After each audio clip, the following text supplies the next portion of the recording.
For the next stage of our 3D world, we're going to add value to your objects. This doesn't mean money. This means we're adding lights and darks to them. And they have different rules depending on the shape of the object. So we're going to start with the easy ones where they have all flat faces, like the cube. So on the cube, before you even start, you have to figure out where's your light source coming from. So creating value, we think about, is the light coming this direction? Think of it as a flashlight pointed at your object. Is it coming this direction? Whatever direction the light source is coming from will be the lightest side of your object. So I think I'm going to decide that my light source is coming this way. We're going to pretend that crayon is the sun. And going to make it so this side is the lightest.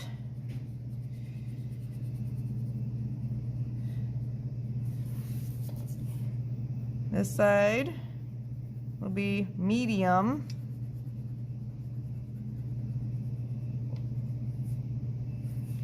And my front side will be the dark side. Notice I'm tracing my objects first and then I color them in. Now, if you feel you don't have enough difference between your light and your medium and your dark side, you can always look at the color wheel and find colors that are near them that are similar, and we can use that to add a little bit of kick to your picture. So I can take the pink and lightly go over it with a little bit of purple, and that will make my dark side a little bit darker. If your object is round, like, I don't know, a sphere. Right now this is a circle. We want it to look like a sphere. So light source coming this direction. It's going to be the same for all your objects. Light source will come the same way. Going to trace it all the way around to start with. Then I'm going to work in a C shape. Start dark, and then we go lighter as we go across.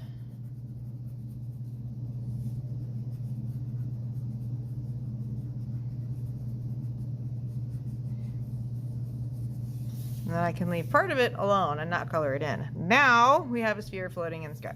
The cone! Technically it's round. So this means light source coming this way. I'm going to have a dark side. I'm going along the edge. And then it gets lighter as it goes across. My cone is open. So on the inside, it's going to be pretty dark in here. And it'll likely get lighter as it comes towards the outside edge.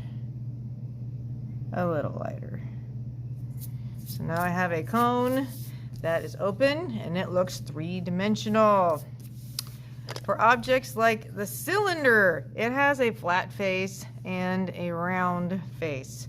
So for the flat face,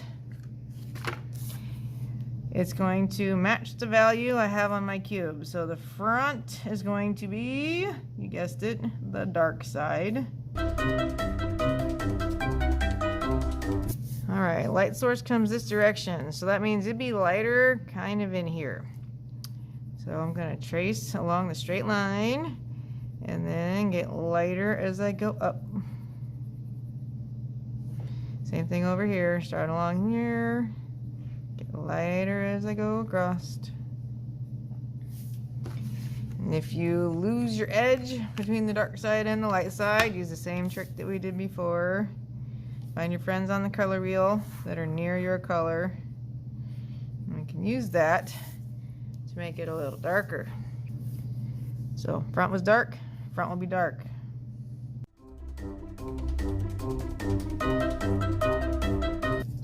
Side was light. I'm going to make it really light over here. I'm going to make it light over here. Top was medium.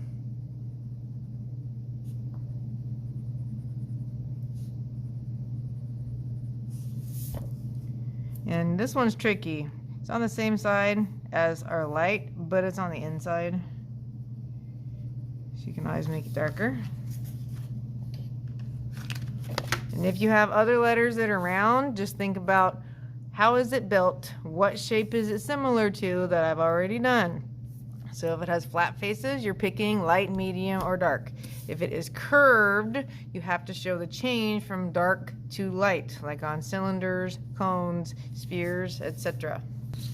And once all of your objects have value, lights, mediums, and darks, we're going to get out that ruler again and my neon oil pastels, and you're going to use the ruler to trace your lines on the ground